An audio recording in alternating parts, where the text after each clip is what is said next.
एक बार महात्मा बुद्ध अपने शिष्यों के साथ कहीं जा रहे थे। उन्होंने रास्ते में एक वृद्ध आदमी को देखा। वह काफी दुखी प्रतीत हो रहा था। कभी जोर जोर से हंसने लगता तो कभी जोर जोर से रोने लगता।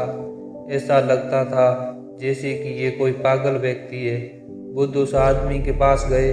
वह आदमी बुद्ध को देखते ही उनके चरणों में गिर गया और बोला, आज तक मैं आपकी हर बात को नकारता था, कभी आप पर विश्वास नहीं किया, मुझे माफ़ कर दें। आप सही थे, मुझे अब पता चला।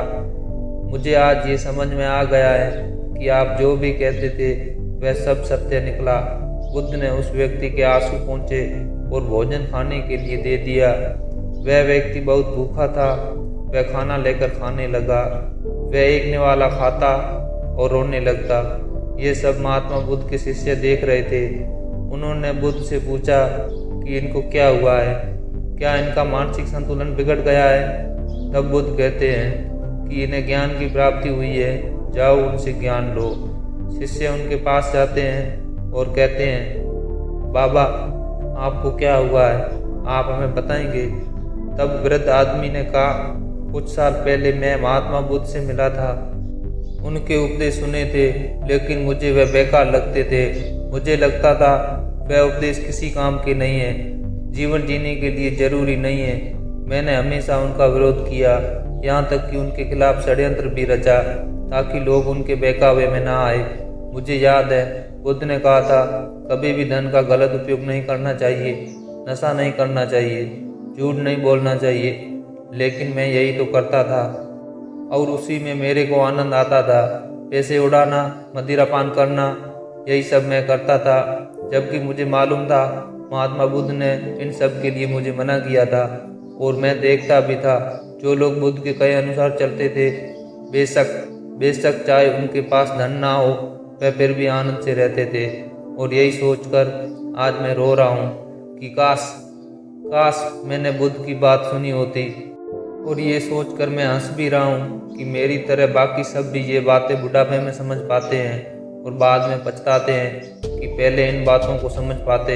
मुझे याद है बुद्ध ने कहा था, जैसे हमारे विचार होते हैं वैसे हम बन जाते हैं। शिष्यों ने कहा, आपके पास इतना ज्ञान है, क्या आप उसे हमारे साथ साझा करेंगे ताकि हम भी ज्ञान ले सके, जीवन को सही तरीके से जी सके। वृद्ध आदमी ने कहा, महात्मा बुद्ध के शिष्य हैं आप। बुद्ध के समान जीवन की गहराइयों को कोई नहीं जानता। जितने सही से वह आपको बता सकते हैं, कोई और नहीं बताएगा। लेकिन फिर भी मैंने जो समझा है वह आपको जरूर बताऊंगा। उसके बाद उस व्यक्ति ने कहना शुरू किया, हम बचपन से ही देखते आ रहे हैं कि जीवन एक रेस की तरह है। हम सब उसमें भागते रहते हैं। जब हम छोटे होते हैं तब सोचते हैं कि हमारे पास हर खिलौना हो जो किसी दूसरे के पास ना हो। मेरी माँ बहुत सख्त थी, वह हमेशा मुझे डांटती रहती, लेकिन मैं आज़ादी चाहता था। वह ना मिलने पर मैं सोचता था काश मैं मर जाऊं। उसके बाद मैं सोचता था जब मैं बड़ा हो जाऊंगा तो उसके बाद मुझे मेरी सारी चीज़ें और आज़ादी भी मिल जाएगी और मैं अपने हिसाब से जीऊँगा। उसके बाद जब मैं बड़ा हुआ तो ये सब बातें व्यर्थ लगने लगी, लेकिन दौड़ अभी भी जारी थी। मैं अपने मित्रों से अधिक धन कमाना चाहता था ताकि हर चीज़ मैं खुद के लिए अच्छी करूं, अच्छा घर बना सकूं, अच्छे कपड़े पहन सकूं, उन्हें दिखा सकूं कि मैं उनसे अधिक हुनरमंद आदमी हूं। उसके लिए मैंने षड्यंत्र रचे, झूठ बोला, धोखा दिया, लेकिन ये सब करते हुए मुझे एहसास ही नहीं हुआ कि मैं कुछ गलत कर रहा हूँ। कुछ समय बाद मेरे माता पिता ने मेरा विवाह कर दिया। जो लड़की मेरे जीवन में आई वह बहुत सुंदर थी। उसकी हर बात मुझे अच्छी लगती। वह मेरा हर चीज़ में साथ देती थी। लेकिन बहुत समय बीतने के बाद भी मेरी कोई संतान नहीं हुई। मैं अपने मित्रों के बच्चे देखकर उनसे ईर्ष्या करता था कि मेरे बुढ़ापे की लाठी कौन बनेगा। कुछ समय बाद वह दिन भी आ गया जब मेरा एक पुत्र हुआ और मुझे बहुत खुशी हुई। लेकिन कुछ समय बाद मुझे ये लगा, काश मेरा एक बेटा और होता, मेरे दोनों कंधे मजबूत होते। और ईश्वर ने मेरी बात सुन ली। मुझे एक और पुत्र हुआ। सब अच्छा चल रहा था, मेरा व्यापार भी आगे बढ़ रहा था। मेरी पत्नी ने मुझसे कहा, ये सब तुम्हारी मेहनत का नतीजा है, जो तुम इतने सफल हुए हो। तुम्हारे माता पिता ने तो कुछ भी नहीं किया और वैसे भी उनकी उम्र हो गई है, उन्हें तीर्थ यात्रा पर चले जाना चाहिए। मुझे उसकी कई हर बात सही लगती थी।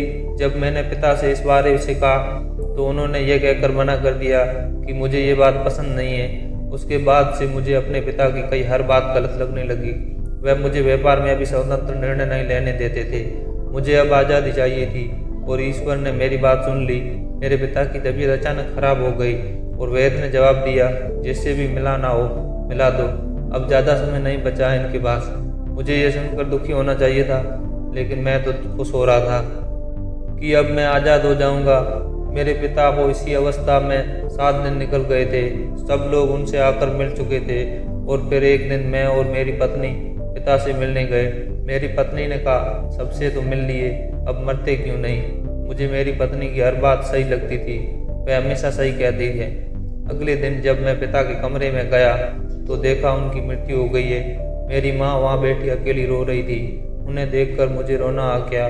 तब मैंने सोचा कि मैं अपने पिता की अंतिम यात्रा बहुत भव्य निकालूंगा, ताकि सबको पता चले कि मैं उनसे कितना प्यार करता था। और मैंने वही किया। पिता की अंतिम यात्रा बहुत भव्य निकाली। सब लोग उसकी प्रशंसा कर रहे थे। बेईमान मन बहुत खुश हुआ, लेकिन चेहरे पर दुख के भाव दिखाने पड़ रहे थे। अब मैं आज़ाद था, हर चीज़ अपने हिसाब से कर रहा था। मुझ में अधिक धन कमाने की इच्छा जाग गई थी। मैं धन कमाने की होड़ में चल दिया और कमाया भी। मैं अपने गांव का सबसे अमीर आदमी बन गया। धीरे धीरे समय व्यतीत हुआ। मेरे दोनों बेटों की शादी हुई और मैं बुढ़ापे की तरफ बढ़ने लगा, लेकिन दौड़ अभी भी बाकी थी। मैं अपने दोनों पुत्रों का विवाह बड़े व्यापारियों की बेटियों से कर दिया, ताकि मुझे व्यापार में और ज़्यादा लाभ हो सके। धीरे धीरे उम्र बढ़ने लगी और बुढ़ापा आने लगा। एक दिन मेरी पत्नी भी मुझे छोड़कर चली गई और मुझे अब पहली बार अकेलेपन का एहसास हुआ। तब मैंने बुद्ध के बारे में सुना और उनके उपदेश सुनने के लिए उनके आश्रम चला गया। लेकिन बुद्ध के विचार मेरे विचारों से अलग थे। मैं उनसे सहमत नहीं हुआ। मेरी तरह वहाँ और भी लोग थे जो बुद्ध के विचारों से सहमत नहीं थे।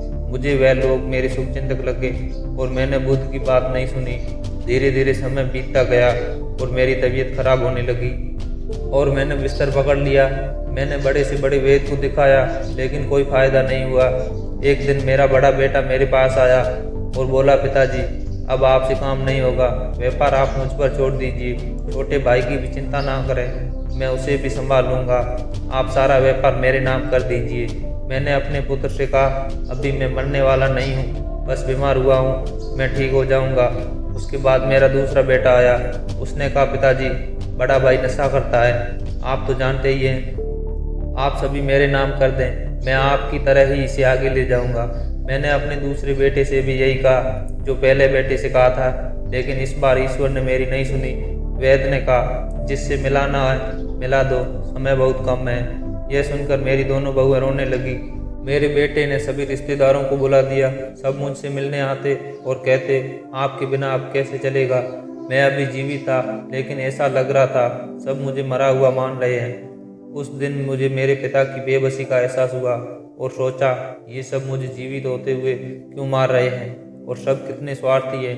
अब तो मेरे बेटे भी बंटवारे के लिए मेरे आगे लड़ रहे हैं और उनकी पत्नियां उनका साथ दे रही हैं कि मेरा धन कमाना किस काम आया जो मुझे ठीक ही नहीं कर सका।